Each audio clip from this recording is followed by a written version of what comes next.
कोतवाल साहब, आपने सही कहा कि अगर आपने भ्रम किया पूरा जो नया एरिया पैराफाई जो इसके साथ शामिल किया जम्मू के साथ, मुझे देखकर और दुख महसूस होता है। और उनकी जिंदगी को जब मैं देखता हूँ, मुझे नहीं लगता कि ये लोग अभी भी आजाद हैं या आजादी में जी रहे हैं, कि आजादी के इतने वर्षों बाद भी इनको जो मूलभूत सुविधाएं मिलनी चाहिए वो सुविधाएं इनको नहीं मिली। और पेंशन स्कीम चला करती थी, हमारी ओल्ड एज पेंशन, उसको भी सरकार ने खत्म कर दिया। और हमने प्रॉमिस किया कि हम आपको 3,000 रुपया जो है ओल्ड एज पेंशन को 1,000 से बढ़ा के 3,000 करेंगे।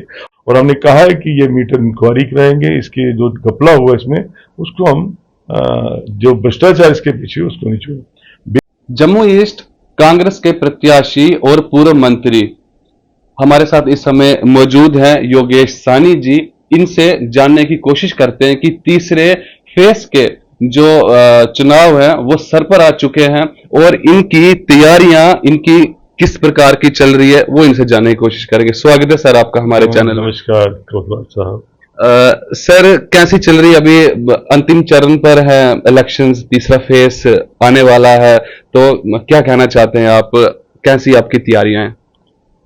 हम तो जिस दिन से नामांकन पत्र भरा था तभी से शुरू हैं, लोगों के पास जा रहे हैं। और इसी उम्मीद के साथ कि भी 2002 में भी उन लोगों ने जब इसके लोगों में प्यार दिया था, साथ दिया था, सहयोग दिया था, और लगता है कि इस बार भी लोग हमें अपना साथ सहयोग और प्यार दें। जी सर, आप मंत्री रह चुके हैं जम्मू ईस्ट के। लोगों के क्या क्या लोग आपके पास क्या क्या मुद्दे लेकर आ रहे हैं?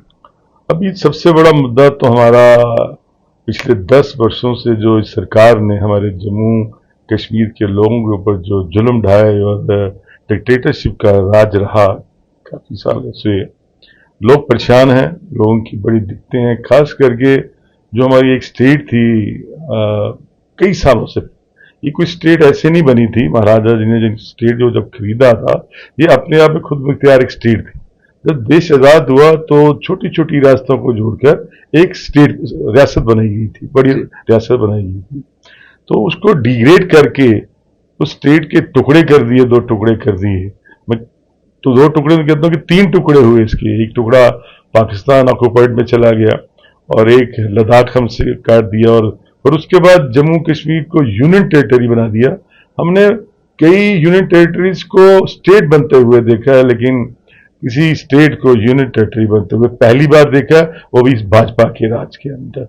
और खास दूसरा, लोगों में बड़ा रोष है, खास कर जो स्मार्ट मीटर जो इन लोगों ने लगाए हैं यहाँ जम्मू कश्मीर के अंदर, और गरीब आवाम तरस है तो उनके मीटर्स के जो बिल आते हैं वो उनकी जेब से भी इतना, अगर आदमी 10,000 रुपये अगर एक गरीब आदमी कमाता तो 8,000 उसका जब बिल आ जाता तो क्या है। और हमने कहा है कि ये मीटर इंक्वायरी कराएंगे, इसके जो घपला हुआ इसमें उसको हम जो भ्रष्टाचार इसके पीछे उसको नहीं छोड़ेंगे। बेरोजगारी इतनी बढ़ चुकी है कि पिछले 10 वर्षों से मुझे नहीं लगता कि कहीं 10 नौकरियां भी लगी हों। वो किनके राज में हो? इन्हीं के राज में। और हमारे मैनिफेस्टो में चाहे नेशनल कॉन्फ्रेंस और कांग्रेस की अगर साझा सरकार बनेगी तो हमने वादा किया कि भी 1 लाख नौकरियां 3 महीने के अंदर अंदर भर्ती की जाएगी। और उसके साथ जो ओवर एज हो चुके हैं हमारे बेरोजगार नौजवान, उनको 10 साल की जो है रिलैक्सेशन दी जाएगी। हमारी यहाँ पेंशन स्कीम चला करती थी, हमारी ओल्ड एज पेंशन, उसको भी सरकार ने खत्म कर दिया। और हमने प्रॉमिस किया कि हम आपको 3,000 रुपया जो है ओल्ड एज पेंशन को 1,000 से बढ़ा के 3,000 करेंगे, और सरल उपाय ऐसे निकालेंगे जिससे उनको पेंशन जो उनको मिल सके। और लास्ट में बेरोजगारी भत्ते के भी हमने बात की कि वो भी दिए। राशन कई सालों से देना इन्होंने बंद कर दिया डिपो के अंदर, और हमारे फैसला किया हमारे मैनिफेस्टो में कि हम इनको 11 किलो पर पर्सन के हिसाब, ये तो भाजपा के लोग कहते हैं कि हम इतना देंगे, लेकिन हम कहते हैं कि पर पर्सन, चाहे कुंभ में 10 लोग हों चाहे 3 लोग हों, उस हिसाब से डिस्ट्रीब्यूशन जो है की जाएगी। सर, विधानसभा का एरिया ग्रामीण क्षेत्र में जम्मू ईस्ट का बढ़ चुका है। आप अपनी नई जनता के पास, नए लोगों के पास क्या घोषणा पत्र लेकर जा रहे हैं? क्योंकि जब मैं उस एरिया में गया तो वहां के हालात मैंने बद से बदतर देखे। आप अपने नए लोगों के पास जब जा रहे हैं तो क्या घोषणा पत्र आपका रहेगा जो आप उनके सामने लेके जा रहे हैं? सर कोतवाल साहब, आपने सही कहा कि अगर आपने भ्रम किया पूरा जो नया एरिया पैराफाई जो इसके साथ शामिल किया जम्मू के साथ, मुझे देखकर और दुख महसूस होता है। और उनकी जिंदगी को जब मैं देखता हूँ, मुझे नहीं लगता कि ये लोग अभी भी आजाद हैं या आजादी में जी रहे हैं, कि आजादी के इतने वर्षों बाद भी इनको जो मूलभूत सुविधाएं मिलनी चाहिए वो सुविधाएं इनको नहीं मिली। और किस मुंह से ये लोग किसे अपने चेहरे ले जाके उनके पास जाते हैं कि हमें वोट दीजिए, कि भी वो आज की डेट में भी 21वीं सदी में नहीं जी रहे, वो 19वीं और 20वीं सदी में जी। और रोड कनेक्टिविटी नाम की बिल्कुल कोई चीज नहीं है। पानी की सुविधा आज भी उनको मुहैया नहीं है। महीना महीना 2-2 महीना पानी नहीं आता। कल मैं एक गांव में गया, ऊपर पहाड़ पे, कहते हैं कि जब बारिशों का पानी इकट्ठा होता है तो वही पानी जानवर भी पीता है और वो पानी हम भी पीते हैं। और रोड नहीं है। अगर बरसात में नाले बहने शुरू हो जाएं, एक पुली बनानी होती है। मुझे याद है चंपा एक गांव है, वहां एक पुल की जरूरत है जिससे रोड कनेक्टिविटी हो जाती है। अभी तक वहां पे पुल नहीं बना सके ये लोग। अगर बरसात काफी आ जाए तो लोग बच्चे स्कूल 3-3 4-4 दिन जा सके। टीचर नहीं है कई स्कूलों के अंदर। कई इलाकों के अंदर तो हालत ये है कि छोटी लेन की भी जरूरत पड़े तो वो भी उनको नसीब नहीं हुई। और बच्चियां हमारी स्कूल में जाती है, एक हाई स्कूल है यहाँ हमारे कमीनी के पास, हाई स्कूल है बच्चियों का, और वॉशरूम नहीं है।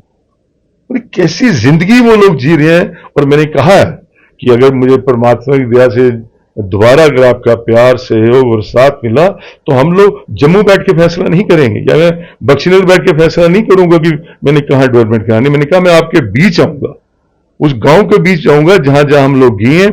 आप लोग प्रायोरिटीज फिक्स करोगे कि इस गांव में सबसे पहले नंबर पे कौन सा काम होना चाहिए और कितने पैसे की उन लोगों की जरूरत है। ना कि जो ठेकेदारी प्रथा जो है, हम इसको खत्म करेंगे चाहे कुछ भी। सर, स्टार प्रचारक का आना यहाँ पे कितना जरूरी है? आप कितना जरूरी समझते हैं कि स्टार प्रचारक यहाँ पे जम्मू में आए, आपकी विधानसभा चुनाव में आए? मेरे लिए मेरे स्टार प्रचारक मेरे लोग हैं और लोगों का प्यार मुझे मिल रहा है। मुझे उनका साथ चाहिए, उनका सहयोग चाहिए। और मुझे खुशी है कि भी आज भी मैं कई इलाकों में गया, मुझे वही मेरे लिए स्टार प्रचारक है, वही मुझे प्यार मिला है। कि मेरी कोशिश है कि मैं हर एक वोटर के पास पहुंच सकूं, हर एक उस व्यक्ति के पास पहुंचकर उसकी मुश्किलात को देखूं, उस इलाके की मुश्किलात को देखूं। इसलिए मैं कहता हूं, मुझे कहा पार्टी ने हमारा एक स्टार प्रचारक आ रहा है, कल राहुल जी आ रहे हैं, तो सभी लोग राहुल जी को सुनने के लिए जाएंगे। और मेरे लिए मेरे स्टार प्रचारक मेरे लोग। आखिरी सवाल सर, अगर लोग, जनता आपको अपने नेता चुनती है, सबसे पहले चरण में पहले 3 बड़े काम आप क्या करेंगे अपनी कॉन्स्टिट्यूएंसी के लिए? सबसे बड़ा अगर काम, अगर आप ने कहा, सवाल किया तो, लेकिन वो मेरी स्टेट के लिए पहले जी, वो जो मेरी स्टेट के लिए इसलिए है कि जो ताज हमसे छीना गया, जम्मू कश्मीर के लोगों से डिग्रेड करके इसको यूनियन टेरिटरी बनाई, हम चाहते हैं कि सबसे पहले हम उसके लिए लड़े और हम उसको पाएं, अपने स्टेटस को, जो हमारा स्टेट का दर्जा था। दूसरा, मेरी कॉन्स्टिट्यूंसी में जैसे मैंने कहा कि जो अनडेवलप्ड एरियाज जो है, मेरी टॉप प्रायोरिटी जो रहेगी उस अनडेवलप्ड एरियाज के रहेगी। और तीसरा, जो स्मार्ट मीटरों से लोग तरस हैं, दुखी हैं, परेशान हैं, बहुत ज्यादा बिल आ रहे हैं उनके, और उनकी कोई तवज्जो नहीं दे रहा, हम उसकी इंक्वायरी कराएंगे। दर्शकों, योगेश साहनी जी का सीधा सीधा कहना यह है कि सबसे पहले चरण में इनके सबसे पहले काम रहेंगे कि स्टेट को वापस लाया जाएगा, अपने जो एरियाज डेवलप नहीं हुए उनको डेवलपमेंट की जाएगी उन एरियाज की, और स्मार्ट मीटर्स को लेकर इन्होंने एक बड़ा सवाल खड़ा किया।